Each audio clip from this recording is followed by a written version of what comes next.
first episode of Antithesis, a philosophy podcast.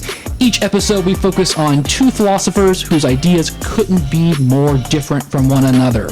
They may differ stylistically or represent disparate philosophical traditions. They might come from different time periods and have different assumptions about God and science. Or they might just be contemporaries with totally different ways of looking at the world. But the goal of the show is to bring these disparate perspectives into dialogue. And this episode, we're going to focus on Ludwig Wittgenstein's notion of following a rule, and we're going to juxtapose it with Donald Davidson's concept of interpretive rationality. I'm one of your hosts, Luke Merrill, and before I introduce my co-host, I just want to say, Jake, I'm so freaking excited to be doing this podcast with you. Likewise. I'm glad that we finally got it set up. Yeah, it's awesome. Your opinions always intrigue me. I don't always agree with all of them, but you always offer good reasons for them. It's helpful to bear in mind that they're all wrong. Well, you've got a very eclectic view of philosophy. You're into some analytic people. You're also into Nietzsche. You're also into some Christian mystics, and so and you're always able to defend your positions and stuff like that. And I admire that. You think for yourself, and I'm always interested in what you have to say. So excited to dive in. Let's follow some rules. Let's follow some rules, baby. All right. So why don't you tee it on up for us in terms of Wittgenstein's notion of following a rule. We read Kripke together. I got my Kripke around here somewhere. Oh, right. Here we go. Yep. We both have the same version here. Yeah, bootleg Harvard book. Yeah, fell off a bus in Massachusetts. So what did you think of it? Give me the high level for the viewer who hasn't read it, the 2 or 3 minute version of it. Well, I think one interesting thing that Kripke tries to do here is he tries to state explicitly and clearly something that Wittgenstein alludes to in a lot of different ways. Of course, Wittgenstein's style, especially in the investigations, is elliptical, and he doesn't always say in the clearest terms what it is that he wants to claim. In a lot of cases, he wants you to come to conclusions for yourself. So Kripke is drawing out one thread in Wittgenstein's much larger argument and trying to state the logic of this section of the argument clearly.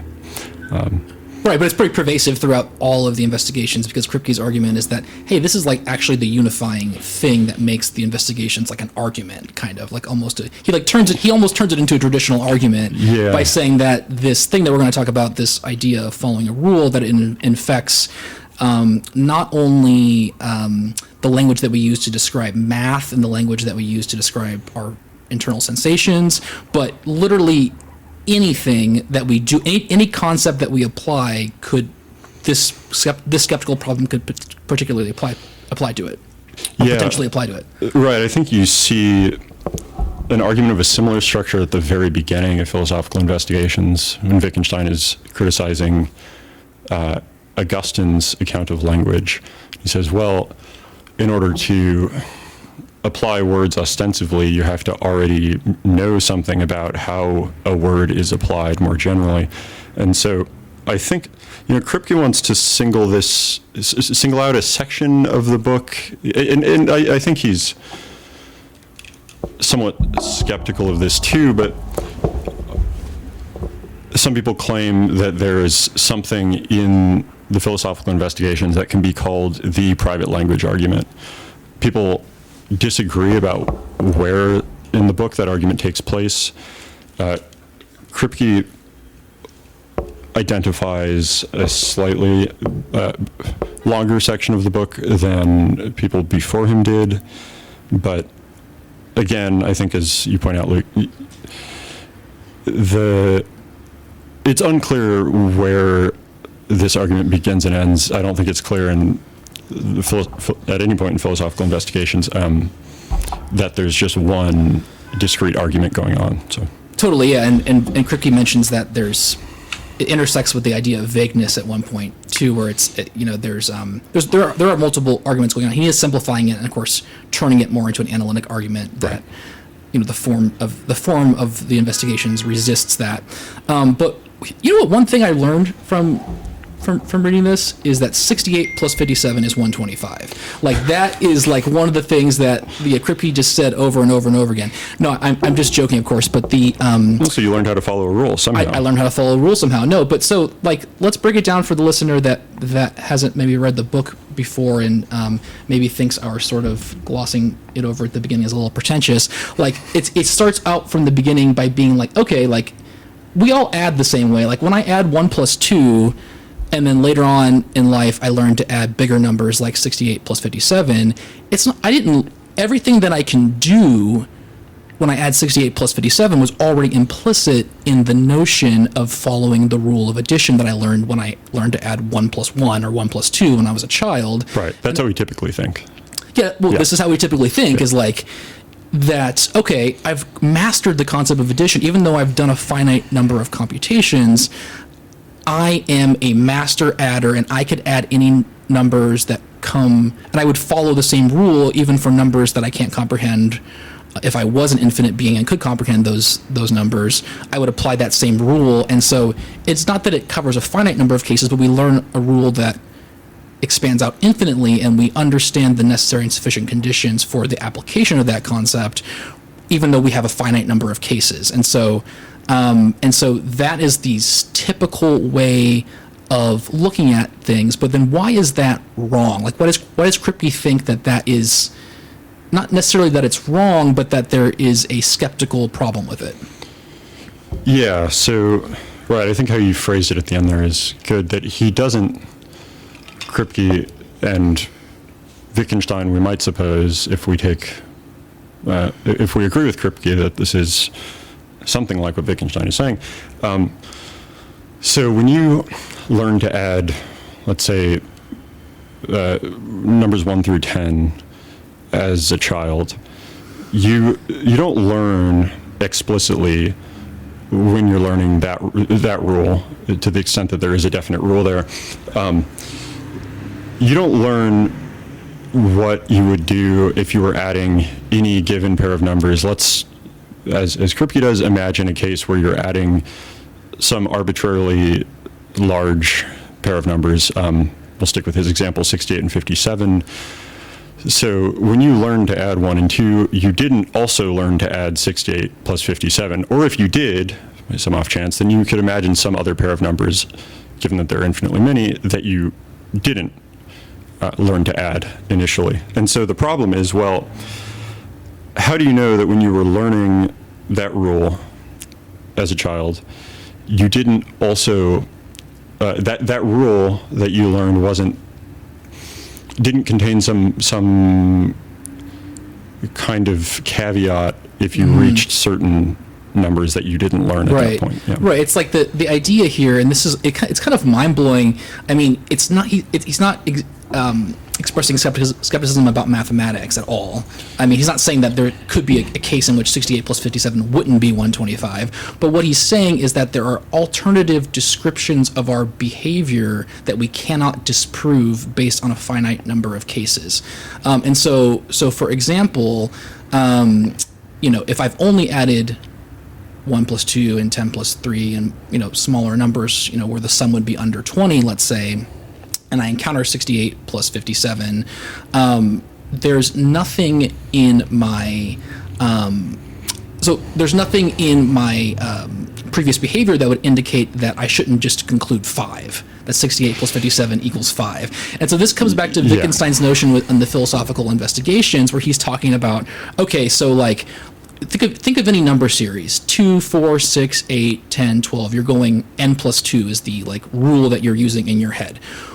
But then what's stopping you from, instead of when you hit 1,000, from going from 1,002, it's saying 1,000, 1,002, 1,004, what's stopping you from going straight from 1,000 to 1,004, 1,008? Because the rule of, add 2 if the number is under 1,000, or add 4 if the number is over 1,000, that same rule would apply to my behavior when I was just adding 2 to every number. Yeah. And so right. there's multiple different descriptions of my underlying behavior. So I could have, like, so for example, two people that are doing 2, 4, 6, 8, like I'm sitting here counting in my head, 2, 4, 6, 8, 10, 12, 14, 16, 18, you're doing the same thing. You don't know that I'm thinking n plus 2. I could be thinking n plus 2 if the number's under 1,000, but n plus 4 if the number's over 1,000. Yeah, and interestingly, and I think this is one of Wittgenstein's maybe most important insights in the investigations, you don't have to be thinking anything in particular. And I think that's important to Kripke's argument here, because you say when you add small numbers as a child, you could still be following this rule where every pair of numbers under 68 and 57, you just add them together normally, whereas once you reach that pair, you do something different.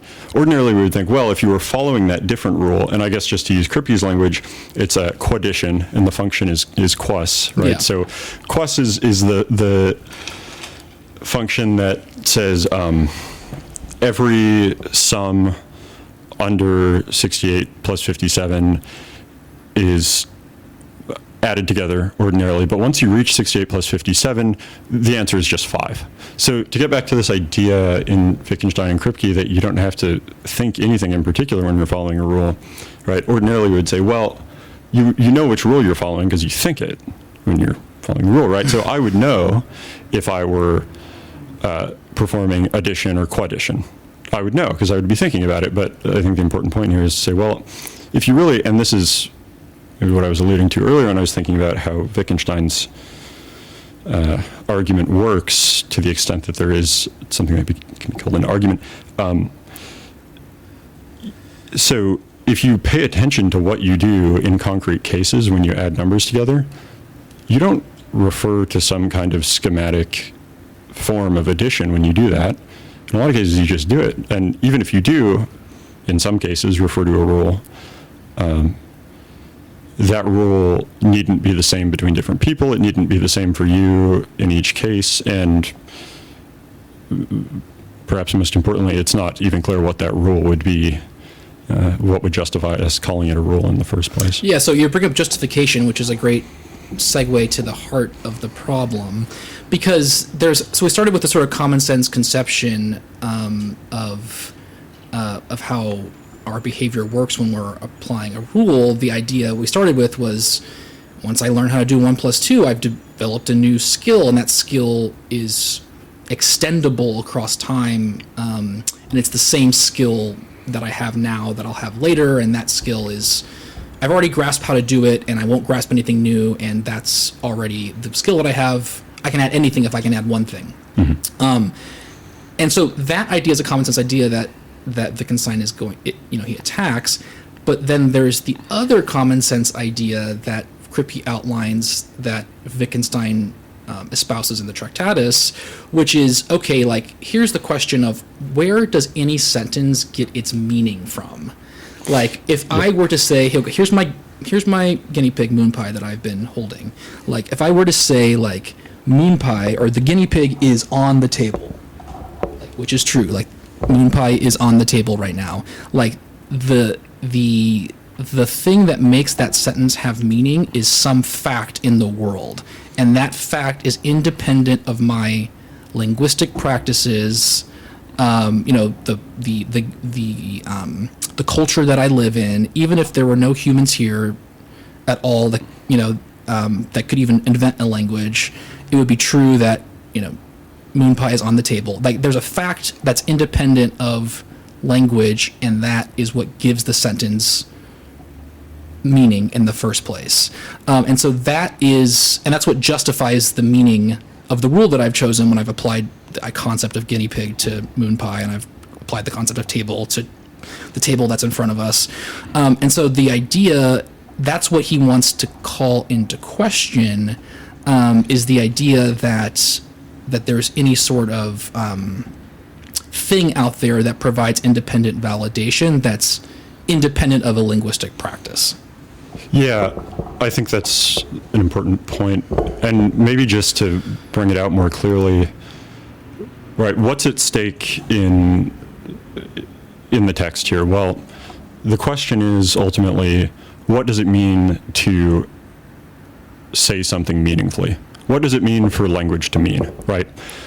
And that's where this rule-following business, that's why that question arises in the first place, because this really isn't, I mean, it's not a kind of idle, skeptical exercise. There is a question of how we distinguish meaningful propositions from meaningless propositions here. And so when we say, well, this proposition is meaningful and this one isn't, we're saying something about the correct formation of a proposition, the correct means of justifying a proposition. So to raise these skeptical doubts relating to rule following is ultimately to say, well, how do we know when what we've said in any given case is right? And, well, our first inclination might be to say, well, we can look to the principle behind what we're saying. We can see what the grammatical structure of our language is.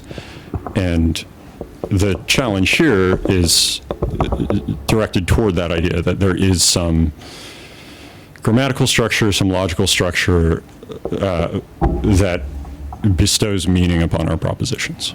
Yeah, I mean, it's a common sense thing. I mean, it's unnerving. It's unnerving to think, and it's almost unmooring to think that there's not anything there that grounds the reason I do what I'm doing. Yeah. Like, so for example, if I saw someone, like let's say I look out my window and I see someone who is cowering under a tree, and they are and it's raining. I'm like, oh, okay, well, like that person must have the belief that it's raining and the desire to stay dry, and that's why they're hiding under the tree. But suppose that I were to discover that maybe they had an umbrella on their person, but rather than use it, they'd like to just get a little wet. You know what I mean? Like they'd like to be under the tree so that the water can fall on them a little bit. And if they were outside the tree, they'd be too wet. If they were using the umbrella, they'd be too dry. So they've chosen the tree for that. Like that's a very idiosyncratic desire. It's almost like kind of unhuman in some sense. But like there is nothing that's preventing me from applying this alternate rule when I observe anyone's behavior. When I see them doing something obvious to me, like it's obvious to me that they're hiding under the tree because it's raining and they're trying to stay dry. That's like something that's a background assumption that any human being would. You'd have to be an alien to be like, oh, they want to be a little wet. Yeah, or perhaps, I mean, I think one of the upshots of Wittgenstein's argument is that none of this is essential to human nature or humanity as some category that supervenes on individual cases. Rather, it's embedded in social practices, and so what looks like a bizarre account will ultimately depend on the local social practices. But yeah, maybe we can get there in a bit when we talk about the possible solution to the skeptical paradox. But just to put a pin in the thing you just said, I'm not entirely sure I agree with you there. I mean, you do know Wittgenstein better than me, but I probably differ with you on the thing that you just said, because if you think about it, like there are just contingent facts about human beings too that are true independent of culture, but there's no ultimate justification for them other than that's just the way that human beings operate. And so for example, like if I were to be like, if you came over to my house and I was like, building some sort of spaceship, and you were like, why are you building this spaceship? And I was like, well, I want there to be some cilantro on the moon. I had this sprig of cilantro and I want it to be on the moon really bad. Like, since that doesn't solve a desire that humans actually have, like, the reason I shouldn't do that, it's not illogical. Like, for example, Kant thinks that everything that you do or don't do, if you don't do it, if you shouldn't do it, it's because there's something logically incorrect about it. But I think that's sort of that's that comes from wanting to resist the unmooring that Wittgenstein is talking about. That there's nothing to keep us sort of grounded in the rules that we do apply. The fact that people don't want generally there isn't a desire for there to be a bit of cilantro on the moon, like there is no ultimate reason for that. That's just kind of like the way that we are. Yeah, I guess my concern with that argument is that I'm not sure what a culture-independent investigation into human nature would look like. And so whatever answer to the question of... Totally. I wouldn't, Yeah. I don't think that... What I'm basically saying is that we want there to be some necessary reason why 2 + 2 is always 4 and it's never 5. And we look for logic, in logic for that, and we look, and we can't find any necessary reason. It's just a contingent reason that this is the way that we do it in a linguistic practice. But there could also be other examples where it's not, and I'm not saying it's separable from culture, but that there's just contingent things about us, like we have gallbladders and sometimes they break down, and like that's why we're doing this. Like, you know what I mean? Like, Yeah, well, I mean, we could imagine cases, I think Wittgenstein does this in a few places, certainly in the investigations. We could imagine some isolated civilization that has a totally different account of the human physiology, so that what we're inclined to call a gallbladder is something different that has different effects, that functions differently, and therefore also affects the body differently when it starts to break down. I mean, you could even imagine that the gallbladder is seen as some separate entity, some separate organism dwelling in the body of the host, and when it starts to break down, it's seen as it's seen on the same level as an intertribal conflict or something. That's just to say, I think maybe part of this unmooring that Wittgenstein is affecting, and Kripke, I think, is really making clear here, is that every account we give will ultimately depend on the kinds of accounts that we are already willing to accept, and what we're willing to accept as a plausible account depends on the form of life in which we find ourselves. Yeah, I mean, and it's a very anti-philosopher's view that we're just looking for ultimate reasons for the way things are when none can be had.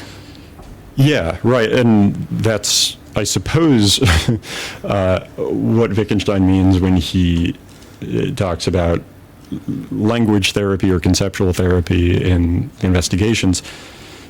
Well, so maybe having spelled out Kripke's basic contention, it might be worthwhile to think about some of the objections that he raises. There are quite a few, and I think the one he spends the most time on is the dispositional. Oh, right, the objection. Rylean objection. Yeah, so just because it isn't, just saying, presenting this rule-following paradox, it seems very compelling to me, but there are plenty of people who are familiar with this argument who don't buy it. So maybe we can think about some of the reasons why certain philosophers don't buy this argument. Yeah, so I mean, the Rylean one is pretty good. Like, so Gilbert Ryle, his paper was pretty influential. I don't remember the name of it, but The Concept of Mind is his book. Yeah. The Concept of Mind is his book. Oh, yeah. So I mean, the general gist of it is that, yeah, the mind is not in here inside of your brain. It's out. It's in the external observable behaviors that my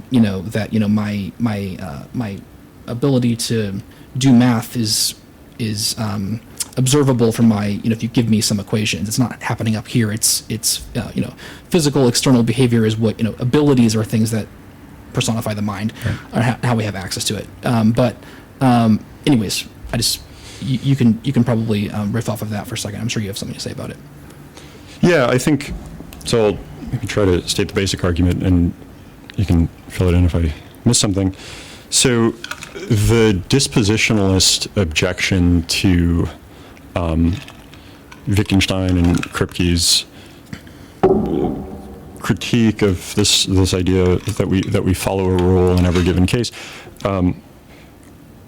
it's sort of a behavioralist response where they would say, okay, what it means, and this kind of sounds, I think there are some people who actually read Wittgenstein in this way, and Wittgenstein says things that suggest this at points, but so when Wittgenstein says, when you add 1 + 1 and get 2, you don't know that the rule that you're following isn't actually every sum of numbers less than 68 plus 57 is added together ordinarily. Once you reach 68 plus 57, the answer is just 5. You don't know that you're not following that rule somehow when you add 1 + 1 and get 2. Because, again, 68 plus 57, well, that comes later. That part of the rule isn't relevant to that first addition. So Yeah. the response to that, if you were to say then, okay, what does it mean to add? What does it mean to follow the rule of addition? Of course, the argument that I just presented, at least as Kripke puts it, it complicates this idea of addition. And so the dispositionalist, according to Kripke, would say, well, what it means to add is just what people do when they call it adding, right? So when someone adds 68 plus 57 and gets 125 rather than 5, and we ask, well, how did they do that? How do we know that they were adding? Well, because that's what we call adding, and you can just look at the person, see what they do. What they do is the rule that they're following. So that's the dispositionalist account. Yeah. I don't know if you want to say something about what's wrong with that. Well, Yeah.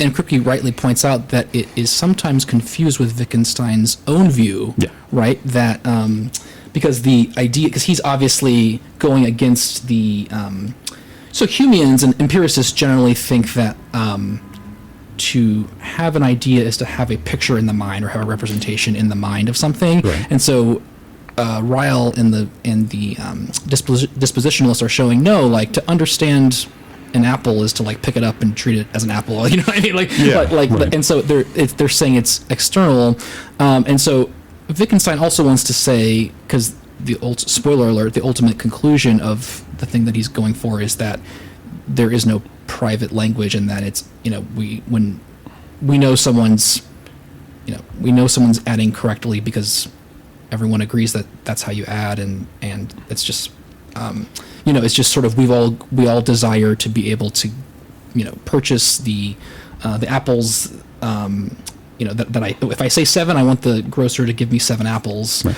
And that desire, the contingent feature of our humanity, is the only thing that's holding up mathematics. That's basically the thing. Is just, we like mathematics, and we like the way that it works, and we like it to be consistent. And so the dispositionalist count, it's confused with Wittgenstein's view to some extent, because Wittgenstein is saying, to some extent, he's saying that you do look like that you don't think about it, but you do look and see what people do to understand their ability to follow a rule. You don't look inside their mind necessarily to look to some internal like seance that they might be doing when they're adding following a rule from that perspective. But it's actually different, because the dispositionalist overemphasizes external behavior, I would say. So if you look at it, like the example I brought up earlier is actually really apt right now, because let's say we came up with the same answer every time. You don't know that we're necessarily following the same rule, because I could be, okay, so let's say for every addition problem, you do it the normal way. Let's say you do addition. I do Luke addition, where I add 2 plus 2, but then I add 5,000 and minus 5,000 as well. And so I'm coming up with 4, you're coming up with 4, but no one knows that I'm doing Luke addition. But Luke addition is the right way of doing it, and I've been following Luke addition my whole life. You got to add 5,000 and minus 5,000 in order to get the correct. And so it looks like we're doing the same thing, but we're really following different. And there's no, of course, here's the deep thing. There's no indication. Dispositionalists will say there's no indication in our behavior that you're not following Luke addition, And so then it amounts to the same thing, right, on the dispositionalist account. And yeah, as you pointed out, Wittgenstein does end up somewhere similar. I think Kripke's response to the dispositionalist is, I think, interesting, because he wants to say that, well, when we talk about addition and the right way of adding, we don't just say whatever someone does is adding, whatever we call adding, or whatever the person who adds calls adding is adding. There's something normative about it, right? Yeah. So when you're teaching a child to add, and here we see Wittgenstein's years as a school teacher in the Austrian countryside affecting his thinking, but when you teach a child to add, you're not just saying, all right, now do this thing and call it adding, and if enough of your classmates agree with you, then we'll call that adding. No, there is a right way to add and a wrong way to add. It would even be wrong, say, if a child were doing quaddition when you were trying to teach them addition. They would have misunderstood the rule so that they wouldn't be learning what you intended to teach them. There would be certain cases they would run into where they would get a different answer. So part of the problem then with this dispositionalist response is that it doesn't address the question, how do we know when we followed a rule correctly? It just tells us how we know that we've followed a rule. Right? Yeah. Well, right, because the assumption, so going back to the example of the guinea pig is on the table, like why do I say that sentence? Well, it's because causally the guinea pig's visual image in front of me, caused me to say the sentence, and so that's why I said it. But a causal or dispositional account of meaning is not what he's going for. He's going for this idea of normativity, and so like the idea is that so when you think about, obviously there are causal impingements on our senses, and those senses give us our beliefs. Like Hume had this causal theory of belief where my belief that the stove is going to be hot is because every time I've touched a hot stove, it's been hot. And so all my experience, the constant conjunction of those experiences is what's caused me to feel that way. But really, you could look at it. Wittgenstein thinks that we should look at it differently. We should, instead of looking at it as a sort of causal collision on our mind, we should look at it less. We should look for the explanation less in the world that's outside of our linguistic practice, and look more at the what are the assertability conditions, right? So this is this idea that Kripke gets to of assertability condition. Do you want to talk about that? Well, so I guess I'll just say first off that so I'm thinking about something that Richard Rorty writes. I think it's in his, I don't remember if this was a paper or a lecture, but the title is Truth a Value for Inquiry? And unsurprisingly, Rorty's conclusion there is no, it's not. What matters is justification. And he refers to Wittgenstein there, and he says, I forget exactly how he puts it, but he says something like, well, as Wittgenstein taught us, if we agree beforehand to the criteria, then anything that we choose to accept as justified will be justified, right? Justification, the meaning of justification is, well, I'll put it this way, justification can look many different ways, can have many different meanings depending on what we agree to accept as justification in any given case, which means one could in principle justify anything, but there are certain cases in which certain justifications are less compelling, and that has to do with the prevailing linguistic practices. Yeah, I mean, like justification is, it's the practice of giving and asking for reasons, right? If we were to encounter a creature that they were like, yesterday I hung out with Abraham Lincoln, and we were like, no, you didn't see Abraham Lincoln, like, and they were like, they refused to acknowledge that they had just lied, or they refused to, or if they said something along the lines of like, yesterday it was raining in Texas, and I was like, oh, tell me more about that, because the weather report says it wasn't raining, and they refused to give you any answers. I mean, they would, if someone that refuses to justify their assertions, they're just not part of the community of linguistic practitioners, like they're a child or something along those lines that haven't learned the right competencies when it comes to justification, and then it follows that they haven't really said anything. Yeah, or, I mean, even supposing that they do provide a justification, to use the Wittgensteinian construction, we might say that is not what I am familiar with calling a justification. So, think about the notes on Wittgenstein's lectures on religious belief. I think it was the first text I read of Wittgenstein's. I mean, Wittgenstein didn't exactly write it. It's his students' notes on his lectures, but there he talks about the difference between saying, I believe that God exists on the one hand, and I believe that my aunt exists on the other. He would say, well, if someone says, I believe that God exists, and I don't agree with that person, or perhaps I just have no idea what they're talking about, I might say, okay, I'm used to using the word exists when I think about someone like my aunt whom I could go see or write a letter to. I don't know what it means to use that word in a case when I can't do any of these things that I ordinarily associate with existence, right? So we might say the same thing about justification. If someone provides a justification that isn't convincing, we could say, well, you might want to call that a justification. That's not familiar to me as a justification. There's this, and this problem with it. I guess if the language that you share with that person, well, if you share enough language with that person, enough linguistic practices in common, then you could say specifically what about their justification seems inadequate to you, and they might recognize that and respond. On the other hand, someone might say, well, you just don't get it, right? It's not convincing to you, it's convincing to me, we'll leave it alone there. At that point, you might say, well, okay, what you're willing to take as a justification does not look like a justification to me. Yeah.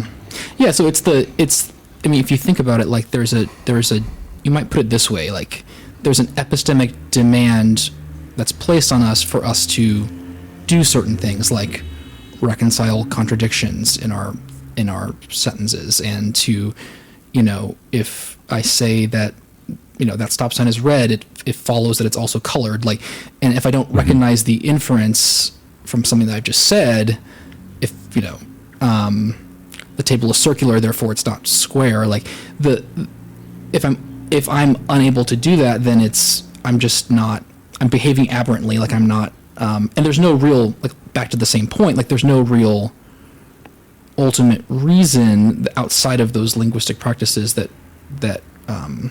grounds that behavior, but it's just the way that we do it, is that we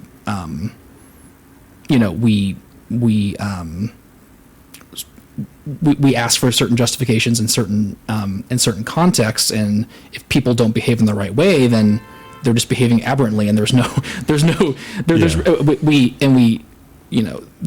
ultimate justification outside of a linguistic practice for that. Yeah, right. So then that moves us toward Wittgenstein's and Kripke's solution to this paradox. Before we get to the solution, though, just real quick, though, let's talk about the regress of rules, though. Like the fact that, like, so any time that someone were to press me and say, like, oh, like you're, like, let's go back to just the example of the person under the tree who's, like, it's raining on them and they actually have an umbrella on them. Right.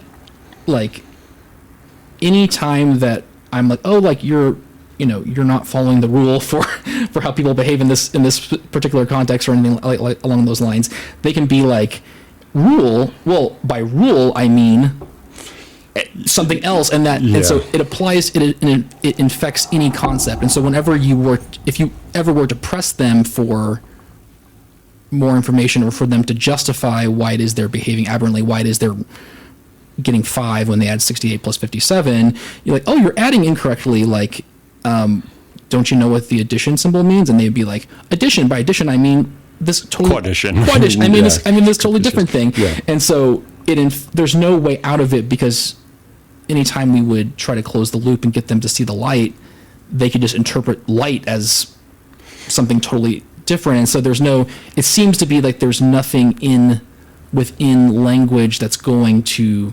ground us or get us to. We'd love to be able to show the skeptic that, no, like, you are actually wrong. Right. Yeah, there's some necessity to the rule that you can't philosophize your way around. Yeah, and so it's just, and that's the whole unmooring thing, is that it's just all of our beliefs are just held up by this contingency, and that there are no necessary truths. I don't actually think that, and we're going to talk about Davidson in a second, who doesn't think that. But let's get into the solution. Yeah, I will say quickly, I find, while I find this very compelling, and suppose I would say I agree with it and accept it, it's also, there's something deeply distressing about it.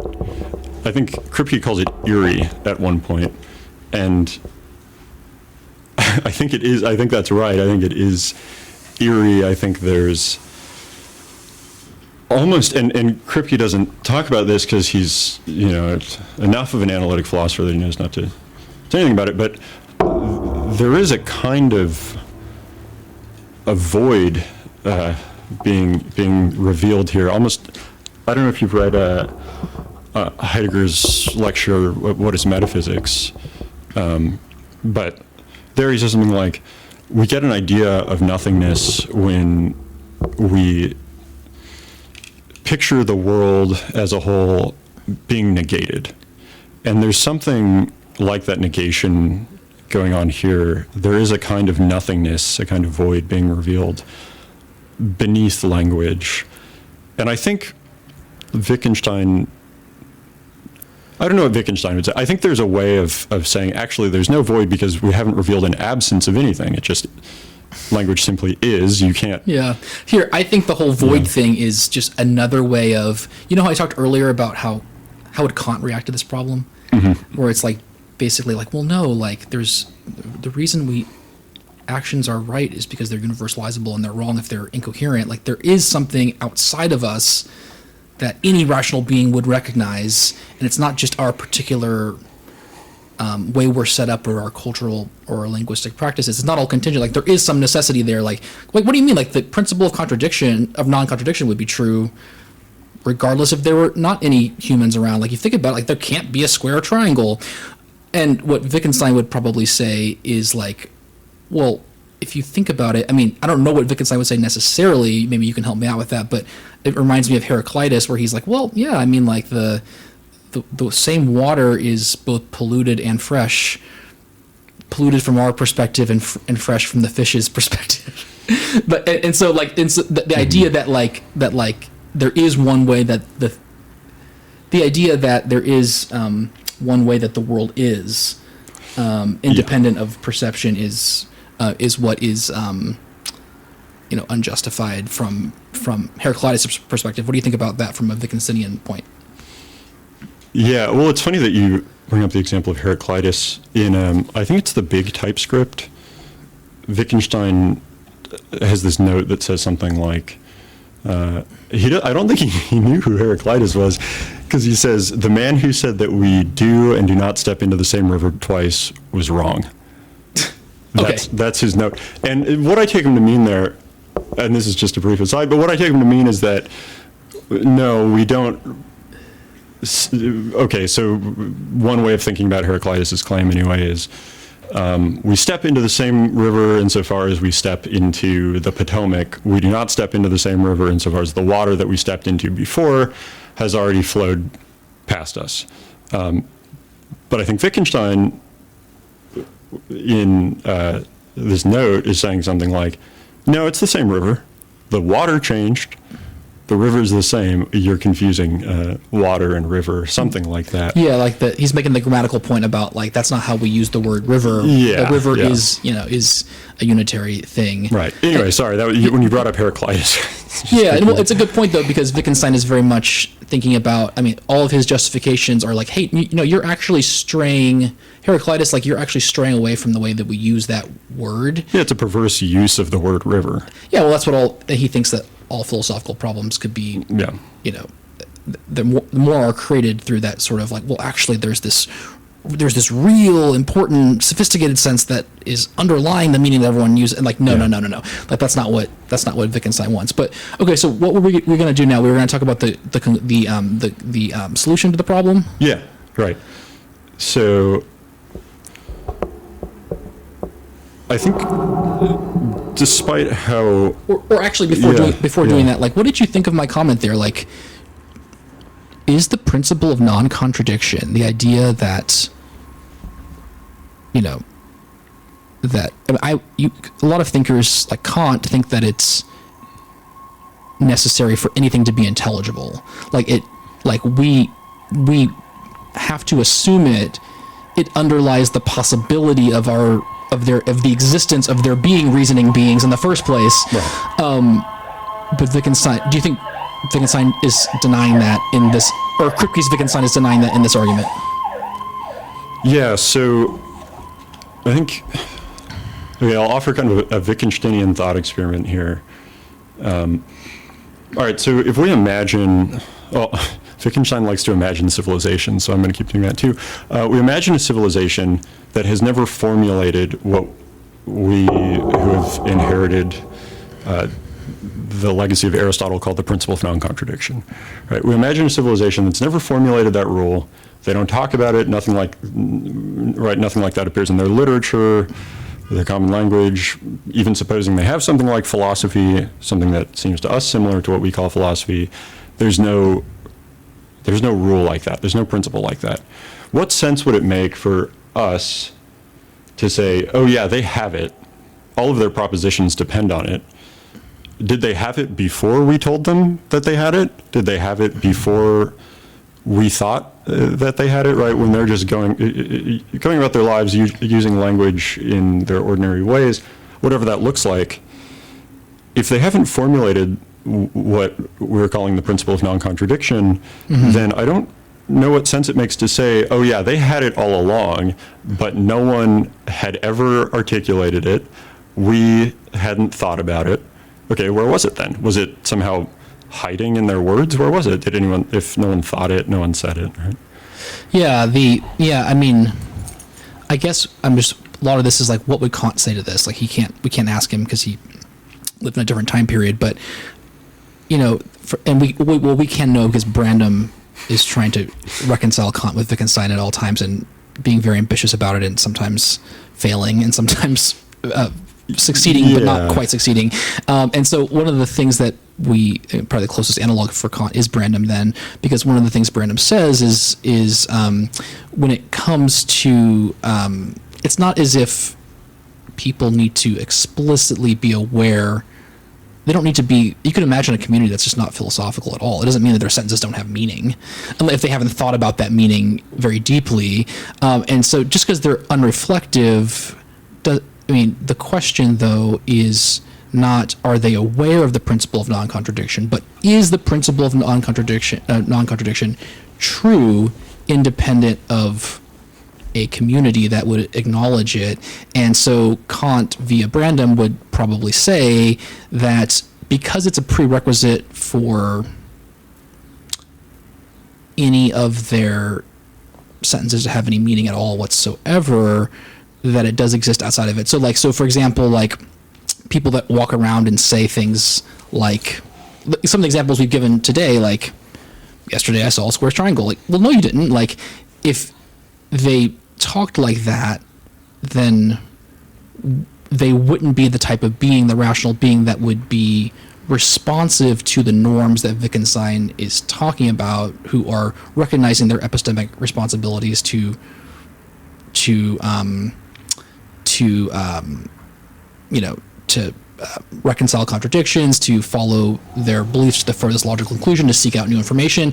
And so they, at some point, I mean, we talk about, so is the slab language a real language? Like, if all we could do is say slab, and so when birds chirp and they have three words, one for food, one for mating, and one for danger, like, does that count as a, it's obviously like the point of the Slabsprache is that it's not a real language. That's what I think. I don't know about that. I think it would kind of depend on what we're willing to call a real language. I think it does a lot of things that our language does, and it doesn't do other things that our language does. But yeah. I think that's true of totally. I mean, yeah, many different languages, many different linguistic contexts. I don't know. I don't think I buy this business about the principle of non-contradiction being the precondition for the use of any language. I sort of something analogous to Berkeley's argument concerning the existence of matter, the mind-independent existence of matter. I think I want to say something like that about meaning here, or about principles. So if you say, well, this community, though it has never formulated the principle of non-contradiction, it's never reflected about, or never, at least has never done anything that looks to us like reflecting on the logic of their language. I don't know what sense it makes to say that this principle was there all along, whether they or we knew it. Right? Okay, then again, where was it? Does it have some kind of metaphysical existence such that it subsists regardless of whether or not it's been articulated? I think then that I don't think there's a good justification for that, because it seems like it's being thought about on analogy with, it's like a physical metaphor is being employed. Oh, it was there all along, but we didn't see it. It seems to confuse a physical metaphor for the logic of language. Mm-hmm. Okay, where was this principle? Yeah. We hadn't thought it. They hadn't thought it. Yeah. No, that's why it's a maybe unknowable question. I mean, like your response is perfectly probably what Wittgenstein would say, and nevertheless, there are just people set up like Kant and people set up like Brandom who are like, yeah, but like, they're it's almost like a. I mean, you could say, and McDowell would definitely say this because McDowell agrees with you and with Wittgenstein, that it's a recoil from the unmooring, that Kant and Brandom don't want to. They are uncomfortable with the Wittgensteinian conclusion that, and the idea that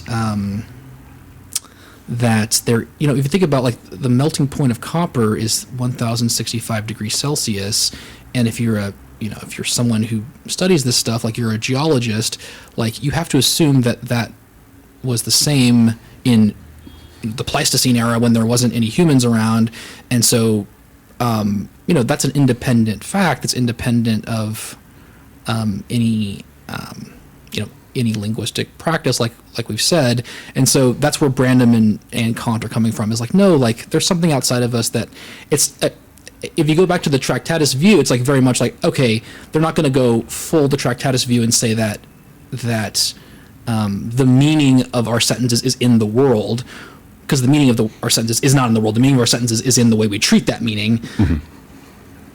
But I think they would go further. They wouldn't go as far as Wittgenstein. They would say, well, the meaning isn't in the world, but the justification for the meaning isn't in the world, but the justification for the fact is in the world. Like, yeah, I guess it seems to me like whenever people say, okay, there are truths independent of particular linguistic contexts, it seems to me like that's just a case of people universalizing their own linguistic context and saying, yep, well, this thing that we all recognize as true, it has to be true in every case. Well, I don't know. I think Wittgenstein does a pretty good job of undermining that view by saying, look, you can imagine all kinds of possible ways of speaking, and I don't really see what good it does to cling to this idea that something must be universalizable in language. It seems, to borrow from Richard Rorty again, kind of reactionary. Not in a political sense exactly, but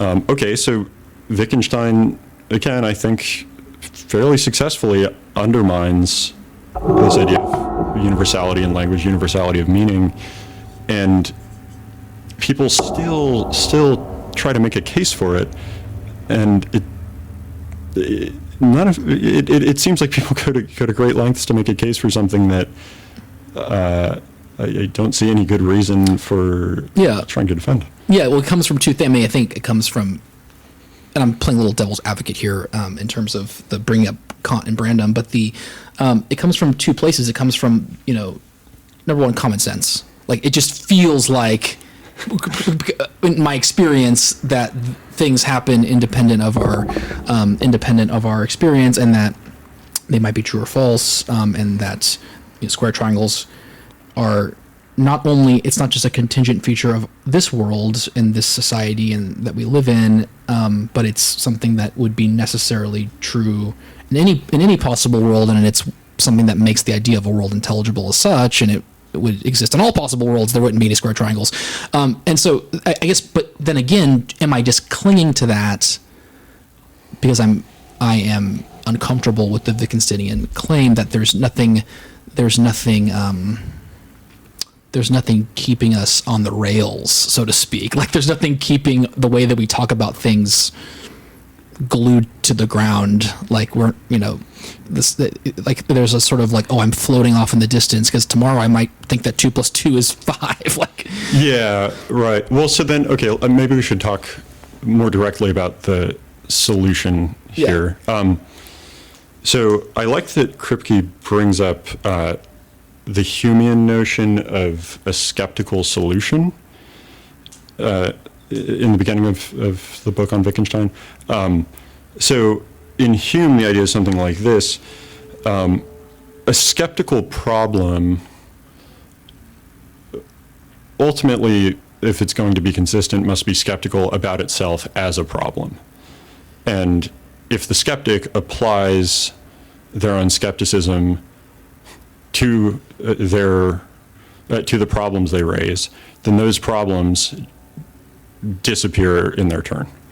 So we see something like that here with Wittgenstein's hypothetical skeptic. The skeptic raises problems about meaning, which suggests to us that there's maybe nothing that it means to mean.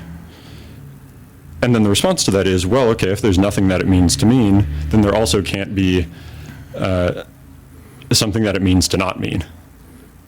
That might be a slightly convoluted way of putting it, but does that make sense?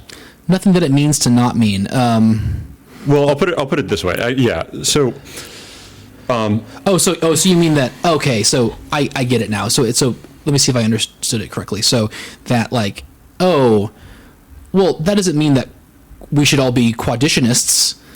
Like the onus is not on, if we prove the contingency at the bottom and that there is no ultimate justification or there is no foundation to our beliefs, there is no thing that is like, oh, this justifies why we do everything the way we do it. Like, that doesn't mean that we should stop doing it, or that there's, we should all just go out and, commit mass murder or something like along those lines.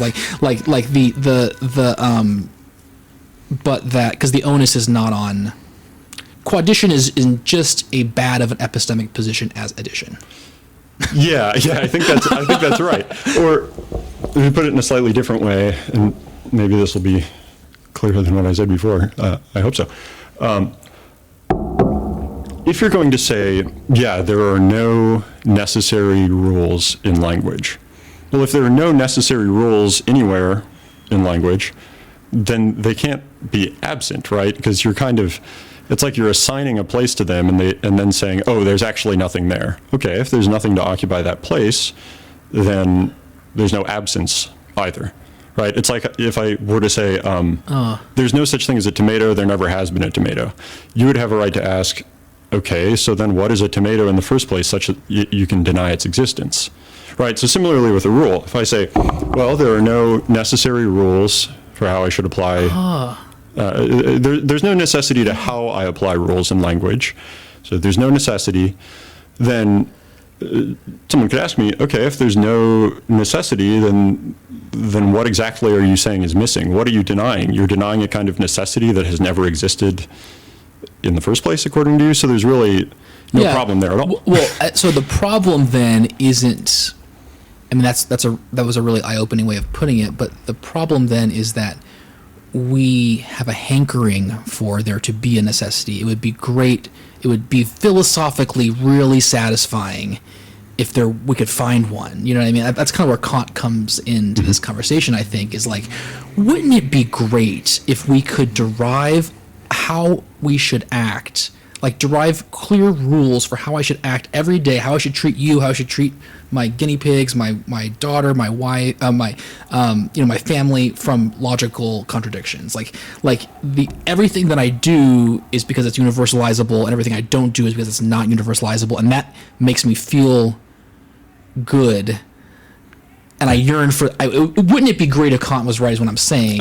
And it's sort of a way of criticizing Kant. Is like, yeah, like, but morality and ethics are such that, we encounter new addition problems, like you mentioned, but we encounter new problems that are unlike the ones that we've encountered yesterday, and there is no simple rule that we can go to and say, oh well, this situation I've been in situations before that required me to be kind, I'll just be kind. But of course, as Aristotle has shown, like, if you're kind all the time, then you're actually not being kind, because there are certain situations where, telling someone that they're wrong is the right thing to do. And so, you know what I mean? So there is no, like, universalizable, always be kind. Like, that's like something Kant would say, like, oh, always do this. And so, basically what I'm saying is that, that there is a yearning, there's a hankering for things to be, like, simple. Like, so, like, when you think about the practical syllogisms in Aristotle's Nicomachean Ethics, like, here is a situation that, my conception of virtue, major premise, my conception of virtue requires kindness, minor premise. Here is a situation that requires kindness, therefore I'll be kind. Like that is so oversimplified, and that's not how, ethics actually works. And so but it would be nice if it did. Yeah. And I guess you could apply something like this to ethics pretty easily. When someone says, well, there must be something like a necessary rule for the application of rules, we're going to set out and find it. I kind of want to ask, okay, what kind of thing do you expect to find? What is that supposed to be? What kind of principle is this? I haven't ever encountered anything else like that. Some necessary rule that exists in my mind or exists virtually in my speech. Yeah. But similarly, when the skeptic says, well, there's nothing like that, then you'd say, well, okay, so you're denying the existence of something, and we don't even know what that thing would be in the first place. So the denial is just as meaningless as the assertion, right? The denial of necessity to rule following turns out to be a denial of something that was a phantom that never existed in the first place, has never existed. It's undermined by the skeptic's argument, yes, but the skeptic's argument undermines itself, because it ultimately shows the meaninglessness of what the skeptic sets out to refute. Right? Yeah. Well, yeah. It's like they've assumed. You have to assume that thing exists in order to argue that it doesn't exist, and so you can't prove a negative. You know what I mean? So but I think that you've brought up a good point, which is that, like, you've told me this in other conversations too, is, like, Wittgenstein's view on death is actually very comforting, because people think that death is like this thing that happens to you that you like, but really, like, and they're afraid of it because they're thinking like, oh, like they can't think of the fact that they wouldn't be there for their own death, because the idea that they wouldn't be there for their own death is so impossible for them to think of. But, like, you don't experience your own death, you just pass, and, like, there's no you don't die, like that, because grammatically, like, Wittgenstein obviously doesn't believe in an afterlife, I don't think, but, like, what he is saying is that, like, grammatically speaking, like, something that's not you, nothing could happen to it. Yeah, that's what I got out of our discussion previously on this topic. But yeah, it's interesting to think about how those ideas in the Tractatus connect up with these later ideas. I think what he says in the Tractatus is intuitively compelling. It seems like the later Wittgenstein would say, well, death, the way we think about death, the way we talk about death, will depend on all kinds of different things. There's no one essential thing called death, right? So one could plausibly say, yes, I will endure my own death and persist after it, and so it does make some sense to fear this event. All right, because early Wittgenstein, and again, it's a question it's a question how much continuity there is between early Wittgenstein and later Wittgenstein. But this idea in the Tractatus that death is not an event in life draws a pretty hard line between the world and that which is outside of the world, or life and that which is outside of life. One of the more interesting criticisms of the Tractatus, it's Frank Ramsey, one of Wittgenstein's friends, someone he worked with when he was at Cambridge. Frank Ramsey was a logician, but he said after Wittgenstein published the Tractatus, you can't, I forget exactly, but you can't say the unsayable, you can't even whistle it.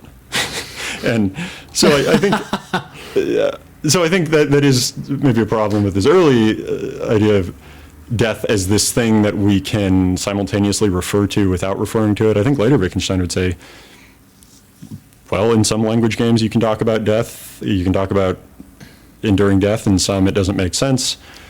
There's no clear rule outside of all specific cases. Right, but I think it is comforting the idea that like when his solution to the skeptical paradox is because the onus is on the interlocutor, the skeptical interlocutor, to say, I mean, he's like, because the person who approaches a problem from the perspective of like, oh, let's just say I'm the ordinary person on the street, and I've never thought about this. I think 2 + 2 is 4, and I think 3 + 3 is 6. And when you bring this to me, I'm now like really freaked out that everything I'm doing is wrong. But like, that's because I'm only freaked out because I think that there is a way that things have to be. Yes. And so once I let go of that, I'm actually comforted by the Wittgensteinian conclusion, because first off, philosophically, I don't yearn for answers that are no longer possible for me. And then number two, I know that that there is, although there is no ultimate reason for that justifies why we do math and why we treat other people nicely and why we why we take care of our dogs and things of that nature, like because there is no like, oh, God is smiling down on me, or something like that. There's no that the moral law inside of me. Yeah, like, oh, logical contradiction. Yeah, just it just replaces Kant's categorical imperative just kind of replaces God there, right? But because that yearning for some sort of independent validation, once we give up on that, then we realize, no, like, things are the way they are just because that's how we want them to be, and it's wrong to look for any ultimate answer, but that's okay because we're just, we get to, we get to experience humanity, and we get to experience life, and that's just the way things are just the way that they are, but they could be otherwise, and that creates a kind of creative impulse for us to rethink the way things are as well too. But yeah, right. I think if you can make it to the other side of the void that glimmers out from under Wittgenstein's argument as reconstructed by Kripke, then you can arrive at a more free, less anguished relationship with language and philosophical meaning. Well, yeah, I mean, if you think about it, like, just imagine, like, Kant woke up every day and he was like, I'm going to, like, really, like, think really hard about everything. Like, did you imagine him in Königsberg just waking up every day and being like, how is our experience of objects possible? Yeah. Like, what if I, like, thought about subjects and objects, like, really freaking hard? And what if I, like, really push myself to, like, try and think of it in a new way? And then, like, Wittgenstein's life is very much like, I hope he realized the conclusion of the investigations fairly early on in life, because it's a freeing notion to be like, I don't need to think very hard about this. Like, this is just the way that it is, and there's no big reason for it, and that's just how it is, and I'm just gonna go on. Like, I don't need to think that hard about these things. It's sort of like the gist I've got out of reading Kripke and Wittgenstein with you.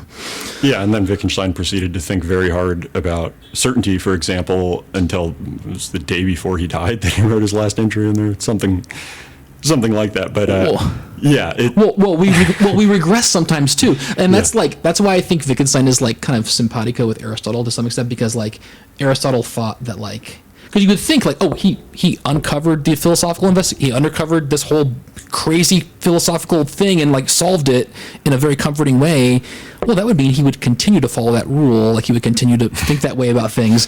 And that's actually, like, the fact that he, maybe didn't live up to it in some circumstances on his last day of life, like, that's fine, because we shouldn't, because there is something to think about, like, the reason I brought up Aristotle in connection with that was like he thought you couldn't be happy unless no one could say you were happy unless you've lived your whole life yet, because there could be something that happens that you do in the very last day that throws everything you've done into a different light. Call no man happy until he's dead.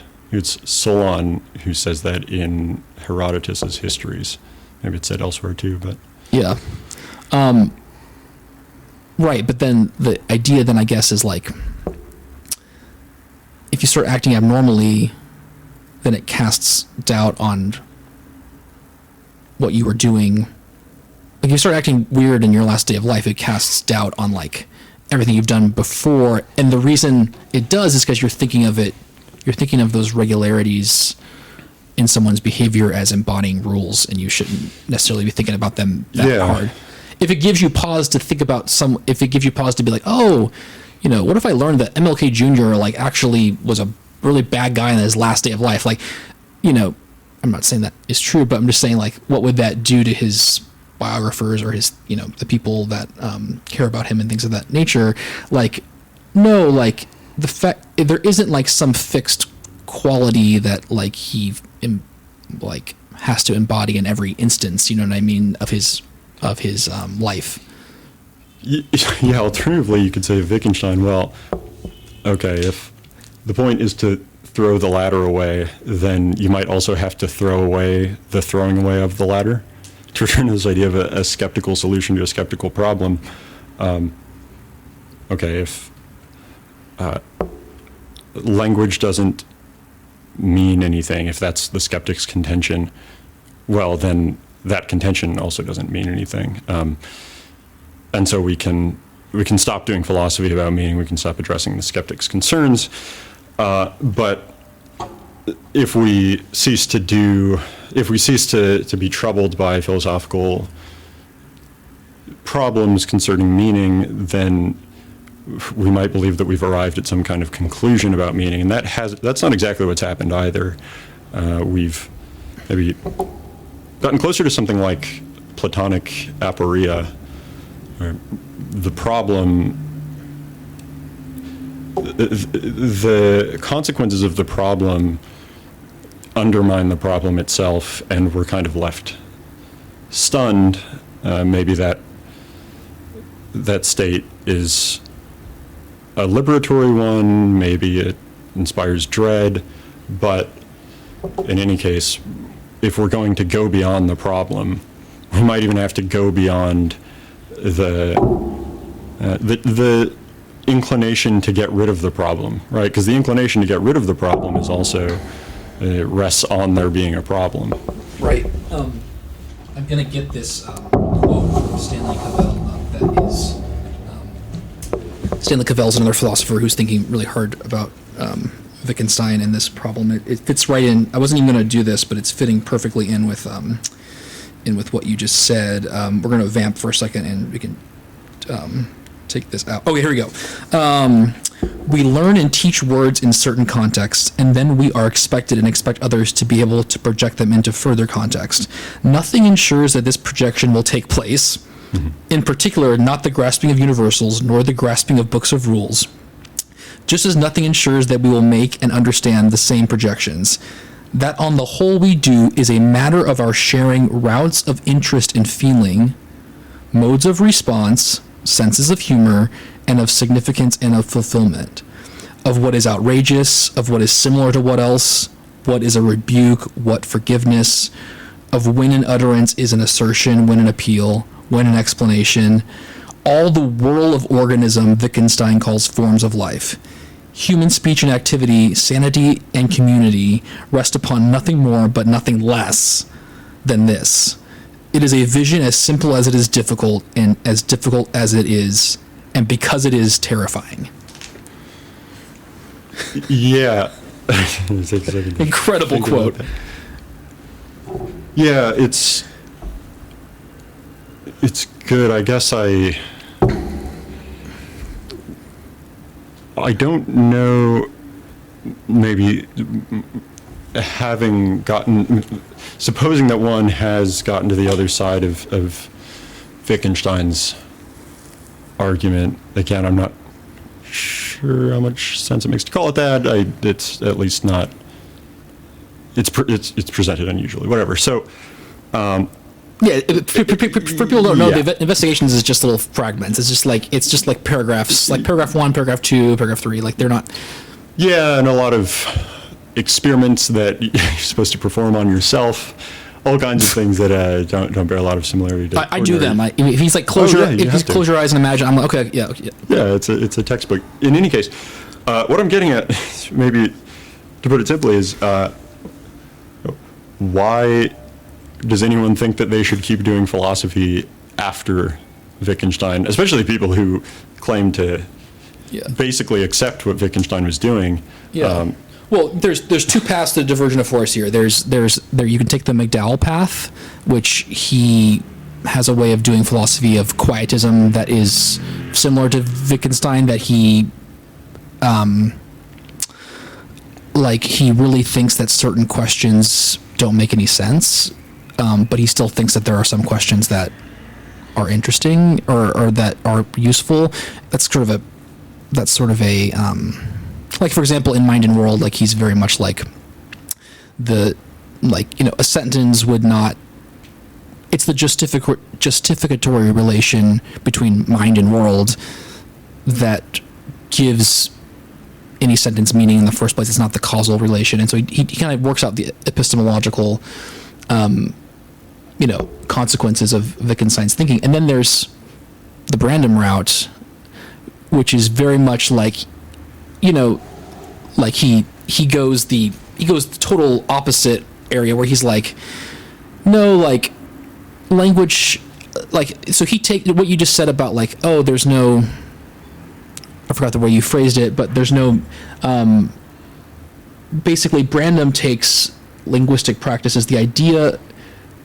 Brandom takes Wittgenstein's main idea to be that use of a concept is what confers meaning onto it.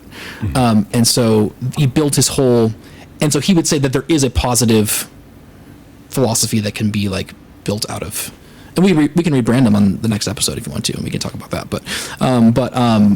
Yeah, because I think my instinct right now is to say maybe what Wittgenstein suggested makes sense. That is, the philosopher who has been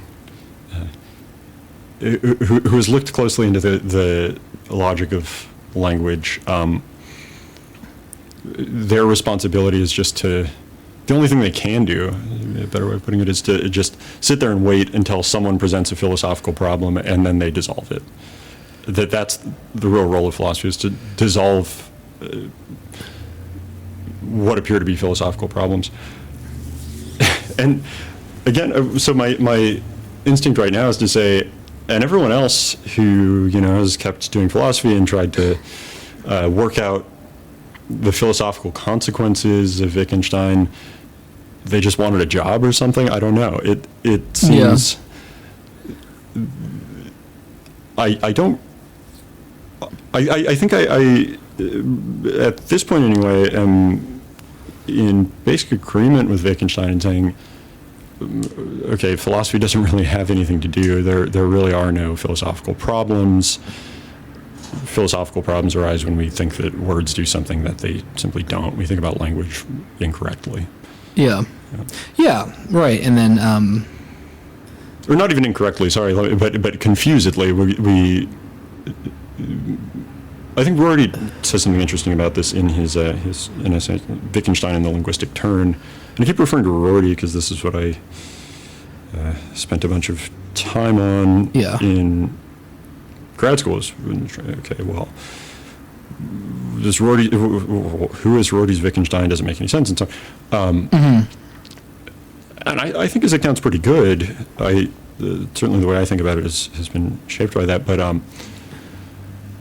Rorty would say something like, in this paper on Wittgenstein, this is basically what he says, yeah, you can do philosophy in some cases, maybe it helps, but you'd have to look at specific cases. Right? So philosophical accounts do, like all language, do certain things in particular cases, but I think it's hard for me to imagine now, in a post-Wittgensteinian world, why anyone would keep doing philosophy. Yeah. Yeah, I mean, I think I can only speak from the thinkers that I love that are influenced by Wittgenstein. I mean, I think, Brandom still has Brandom disagrees with Wittgenstein on a couple of points. Like the first one would be, so there's a point in the investigations where Wittgenstein says, like, language has no downtown. I think it's like, I think the word in German is language has no center, actually. Because it's like Stadt. There's some word that I looked it up, but and what he means by that is like, okay, so like, exhortations or like exclamations, like This is a good example of an exclamation. Yeah, a very good example of orders and assertions. Like, there isn't one function of language that is ontologically the most basic form of language, and all other forms of language revolve around it. There's just different uses and blah blah blah. Branham totally disagrees. Branham thinks that assertions are the downtown of language. The cat is on the mat, like because the assertion is the minimal unit that one can take responsibility for. So, and so normative responsibility for Branham and in general means that when you say something, you're actually doing something, and what you're doing is you're licensing others to do things to you. So you're licensing them to ask you for reasons, like, what do you mean the cat is on the mat? I saw it not on the mat. You're asking them to point out contradictions of what you said. You're asking them to ask you to draw inferences.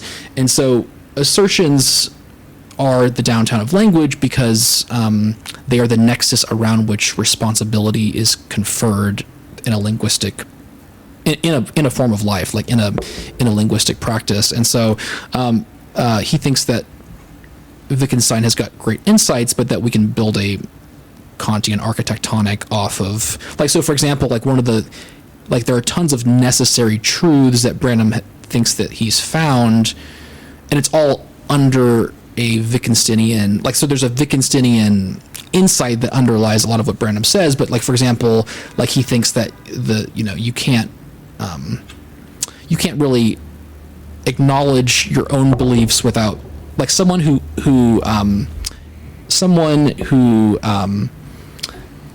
you have to be able to attribute a belief in order to acknowledge it. And so like this idea that animals have beliefs is actually a misconception for Branham, because although it looks like my dog believes that the food is in the bucket and he knows what time it is and he's hungry and he's coming and almost asking me, like I'm ascribing all these intentional states to him, I'm giving him all these desires and all these beliefs that he's sort of conscious of, because he can't ascribe any to me.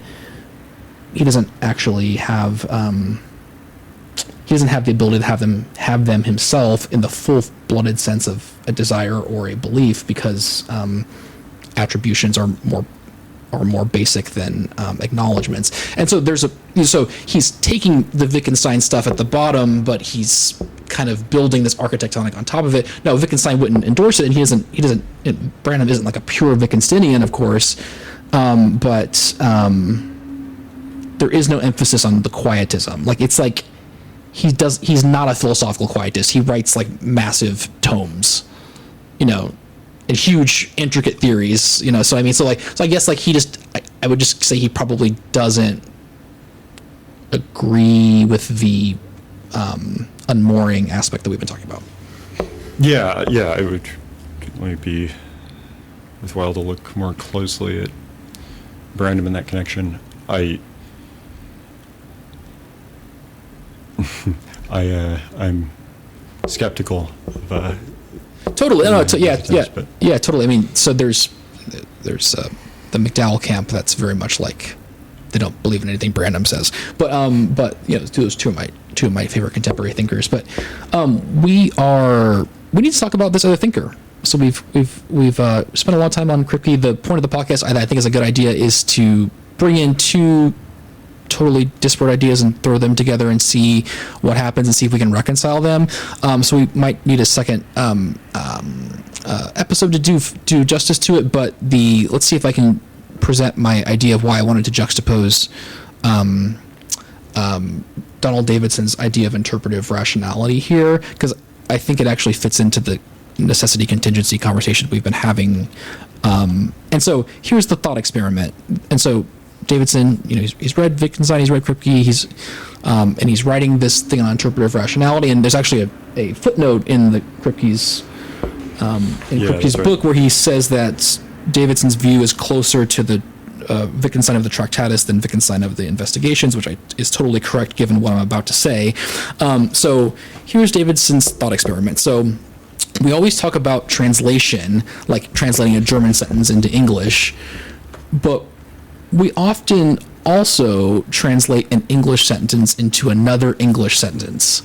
So, for example, if magically someone time traveled from the Middle Ages to here, and they were like, "Get me hither in, these aqueous droplets are perturbing my skin," or "These aqueous droplets are making my largest organ upset." Like, this is Chaucer after he teleports into 2026 and does a 10-gram dab. Yeah. Something. No, this is Chaucer at a Bare Naked Ladies concert, I think, or no, Chaucer at a Chaucer on a Custom Grow 420's YouTube channel to do a 10-gram dab. Oh, 10-gram dab. No, who's I trying to think of? I said Bare Naked Ladies. I meant the Insane Clown Posse. Insane Clown. Yeah, drinking Faygo. But so when someone says that weird sentence to you, like, what, you mean you want to go inside because it's raining? Like, and so our ability to like translate one English sentence to another English sentence, what that actually shows is that there are, because if you think about it, okay, here's the real like Davidson thing. Is like, he's like, he asked, like, are all translations circular? Like, do they all involve circular reasoning? Is like, when I translate in English, if you said it's raining, I want to go inside, I can't translate that as it's raining, I want to go inside, because it's not a translation. I've just used everything you said. I just restated it. You know what I mean? And so, like, right. And so that's that involves circular reasoning, which is prohibited.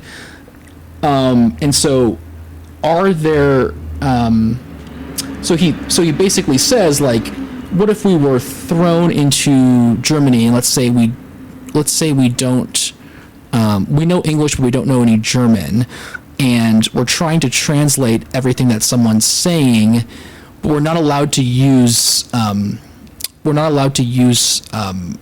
any sentences from English, because that would be circular. What we want to do is we want to find resources just within German to translate that sentence into another sentence in German.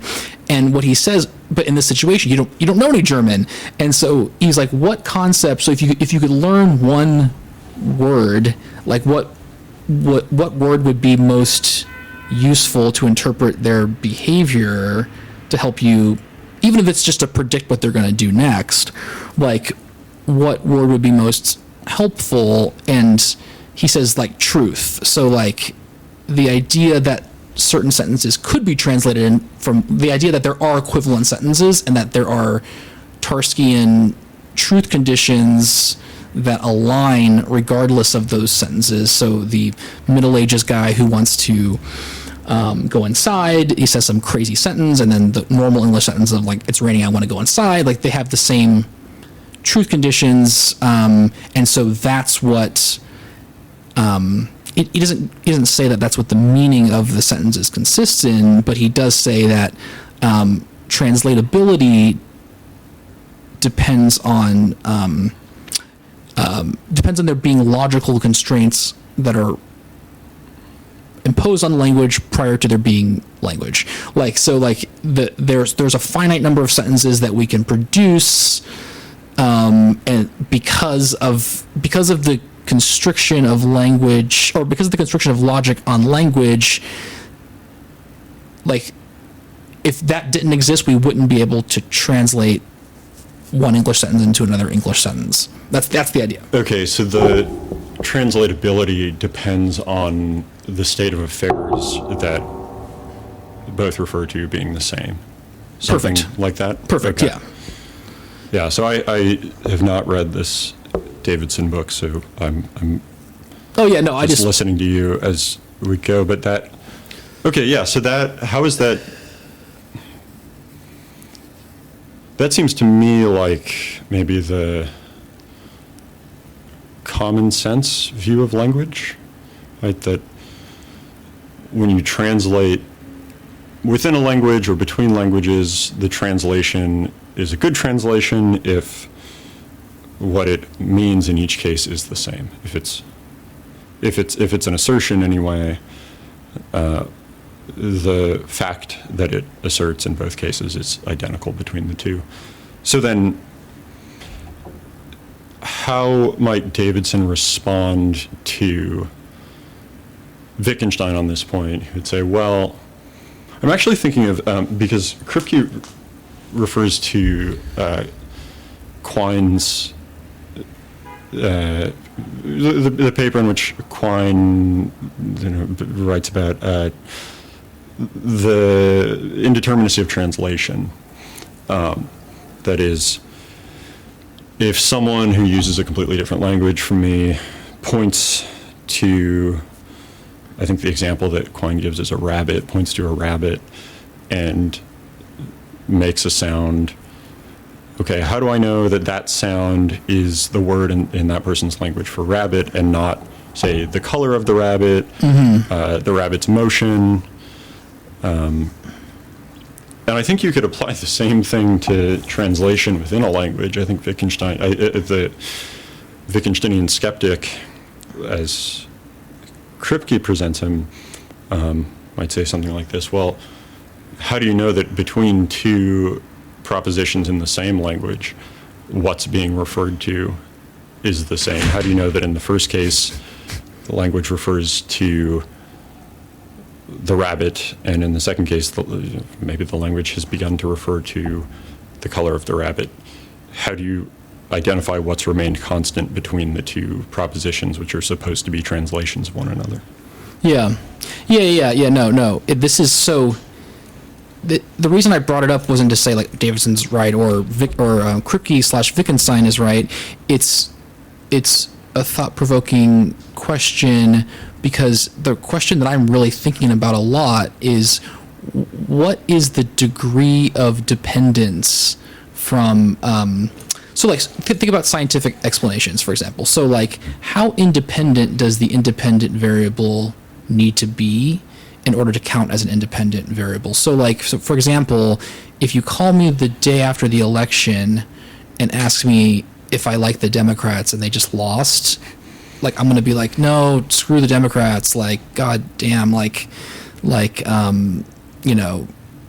can't believe they put such a bad candidate out. But like, if you asked me like 6 months later, I'd be like, oh yeah, no, like Biden did a good job. Like, you know what I mean? Like, so like there is no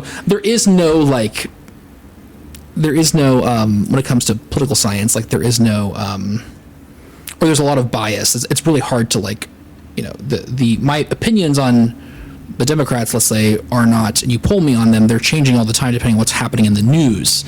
And so there's it's not really scientific, because the independent variable isn't independent. But then you could go the full way. So for example, it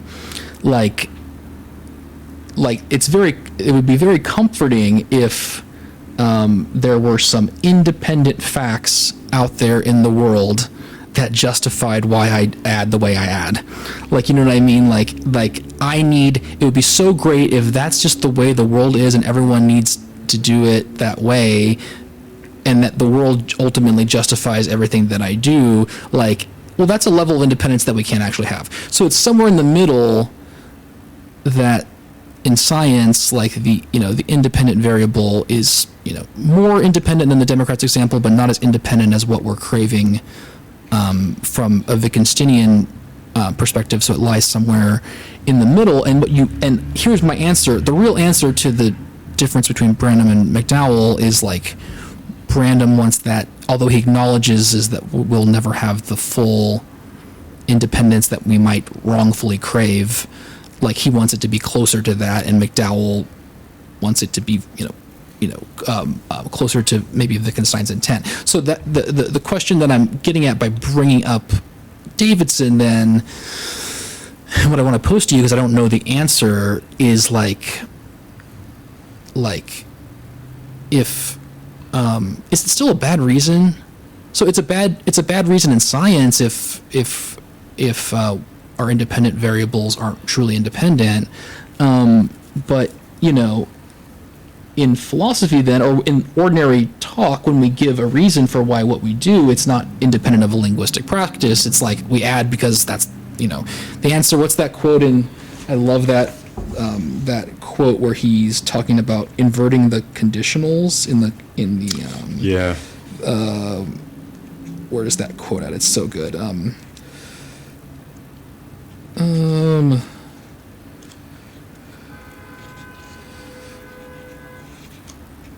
Yeah, the counterfactual. Oh, here we go. I love this. So, we do not condemn certain acts because they are immoral. They are immoral because we condemn them. We do not accept the law of contradiction because it's a necessary truth. It's a necessary truth because we accept it. Yeah, that's... Fire and heat are not constantly conjoined because fire causes heat. Fire causes heat because they are constantly conjoined. Like, that causation, and that we want necessity to be we want it to be a premise, but it's a conclusion. we want it. Yeah, we want that's it. nicely said. Yeah. We want it to be the, like, what's the word? Like, we want it to be the in a theory, An axiom. No, the thing that is the cause versus the effect. Cause. No, the more powerful term in the theory is a the one doing all of the work in the theory is there's a certain term. Anyways, we want necessity to be the thing that's like pride of place, but really it's just like an effect of this constant conjunction. Yeah, the way we use language. The way we see things. So back to Davidson. I'm just curious, there is some degree of, it would be wrong to be, because there is the whole point of the consoling solution to Wittgenstein's problem is that, no, it's not just all made up though. Like, objectivity exists because we like it and we determine it, that and we all agree on it, that like 2 + 2 is 4, and there's nothing holding up besides everyone's agreement. But it would be wrong. But that is what objectivity. Yeah, that's what it means. That's what it means. Is just a conjunction of subjectivities, or a coinciding of multiple subjectivities. Yeah, I guess. Is that independent? Yeah, the idea of subjectivity here gets a little complicated, but yes. But right. so to put a bow on it, like, is that recognition? Is that the fact that there is nothing to objectivity besides just a conjunction of subjectivities? Like, that sounds, you could interpret that in a way that's scary. That's like, well, it's not independent from, like, it's like the political science example where it's too dependent in order for it to mean anything, where there's no there's no up and down, there's no right and wrong. But that's not the way that Wittgenstein wants you to appreciate it. He wants you to say, no, like, reasons still work. Like, when I say, like, you should do this, or if I say, like, it's a square, therefore it's not a triangle, like, just because it doesn't solve just because you could always make kind of quasi skepticism about it doesn't mean that it's not a legit reason. Yeah, well, right, I'm thinking about when in Philosophical Investigations, Wittgenstein writes, philosophy leaves everything as it is. So all of this business concerning rules and skepticism toward rule following, the regress of rule following, those problems don't actually, for Wittgenstein anyway, change anything about how language works. They might. The point is to dissolve certain philosophical problems that arise when we have already gotten worried about how language works, but they don't affect the non-philosophical use of language. So justifying ourselves, teaching a math lesson to children, for example, all of that, I think, remains as it was. But there is, I think, still, there's still a potential source of discomfort in, especially if you held certain philosophical commitments about the necessity of meaning or the referentiality of language, and then encountered Wittgenstein's argument, then it would, I think, make good sense to be disconcerted about this. Ultimately, again, to get back to the skeptical solution to the skeptical problem, there's nothing missing because there is nothing there in the first place. But it's really it's very hard to see that when you've followed out this whole argument that dissolves the idea of meaning that you started with. It can feel like meaning itself is taken away. Right. But so what you're saying is, if you never expected for there to be some grounding for 2 + 2 = 4 that exists, like, outside of us, like, if you didn't have that expectation, you wouldn't be upset. Right. You also wouldn't be very thoughtful, though. Like, I feel like this is a question that this is going to sound very Kantian, but, like, isn't that like a question that reason poses to itself? Like the question that I just posed of, like, okay, like, is there nothing more to objectivity than just a conjunction of subjectivities? Like that seems like reason critiquing itself, or that seems like something that reason requires of us to ask that question not in order to know what objectivity is, but it just seems like a natural question that happens when you think about objectivity. When you're trying to define it, or if you're thinking about it, it seems like something that. And so, like when Wittgenstein says, like, stand over here, roughly stand over here, like he says that, like, you could understand what he means, or you could not understand what he means, and you don't need to explain yourself further. Like, if I tell you to stand over here, you stand where I wanted you to stand, and I point to the ground, and you understand me, then we don't need to talk about it anymore. But so philosophical explanations are only necessary when language breaks down and when there are miscommunications. And so if you were to not understand me, then I'd be thinking about, like, ostension and, like, oh my God, like, the fact that I pointed there, nothing is there to guarantee that you understood me. You just happen to understand me because maybe we know each other pretty well and you know what I'm asking and stuff like that. And so what I'm saying is that, like, okay, Wittgenstein, you're asking like how do we do philosophy after Wittgenstein? I'm saying, well, as long as there are miscommunications, there will be the need for philosophy. Yeah, I guess the distinction is between philosophy as therapy applied to those cases of confusion, and philosophy as constructive, positive, system building, right? So it makes sense to me to say, as long as there's language, there will be confusions. And as long as there are confusions, it will be worthwhile to clarify those confusions. That seems to me different from saying, as long as there is language, there will be metaphysical questions deserving of answers rather than dissolutions. Yeah, right. Yeah, that's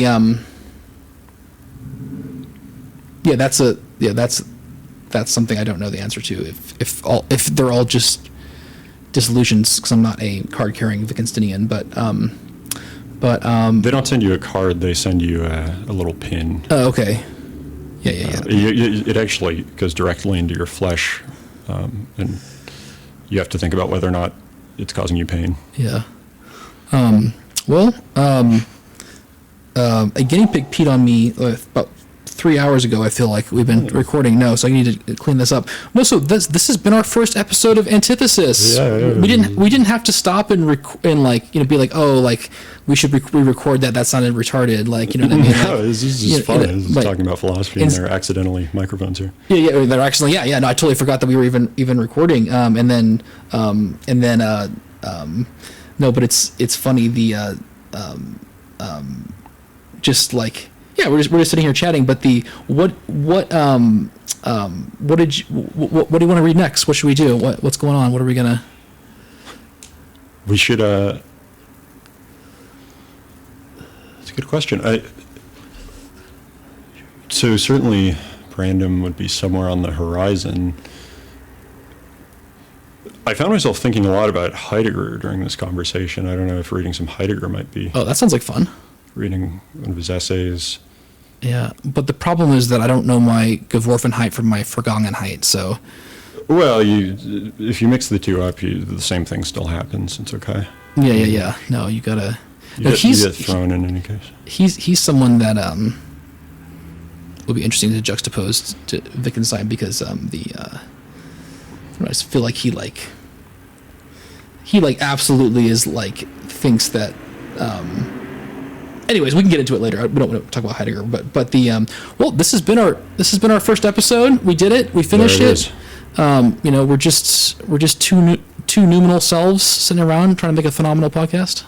Speak for yourself. Speak for yourself.